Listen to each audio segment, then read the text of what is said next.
Radhe Radhe, hello everyone, আমি সালোনি। আমার mini ব্লগে তোমাদের সবাইকে ওয়েলকাম। তো আজকে দুপুরে রান্না করব কিন্তু লাল শাক ভাজা, ভাত, ডাল আর বাঁধাকপির তরকারি। তো প্রথমে কিন্তু আমি লাল শাকটা ভরে নেবো। আর আমাকে জানো তো লাল শাক ভাত দিয়ে খেতে না খুবই ভালো লাগে।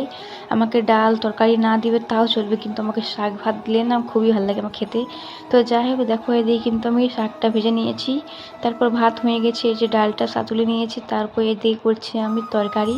তো প্রথমে কিন্তু তেল গরম হতে দিয়ে দিয়েছি পেঁয়াজ, টমেটো, নুন, হলুদ, তারপর জিরে গুঁড়ি, লঙ্কা গুঁড়ি, সমস্ত কিছু মশলা। আর আমি বেশি ইউজ করি কিন্তু গুন্ডি মশলাই, বাটা মশলা বেশি দিই না আমি। তো যাই হোক, দেখো এদিকে কিন্তু আমার তরকারিটা আমার হয়ে গেলো কমপ্লিট। তো তরকারি হয়ে গেলো। তো চলো তোমাদের সাথে আরেকবার দেখান দিই কী রান্না করেছি। এই যে দেখো লাল শাক ভাজা, তারপর এখানে আছে গরম গরম ডাল, মুসুরির ডাল টমেটো দিয়ে, তারপর এই আছে বাঁধাকপির তরকারি, আর এই আছে কিন্তু ভাত। তো এটাই হলো কিন্তু আজ আমার দুপুরে খাবার। কেমন লাগলো ভিডিওটা অবশ্যই কমেন্টে বলবে। কিন্তু tata, bye bye, good afternoon তোমাদের সবাইকে।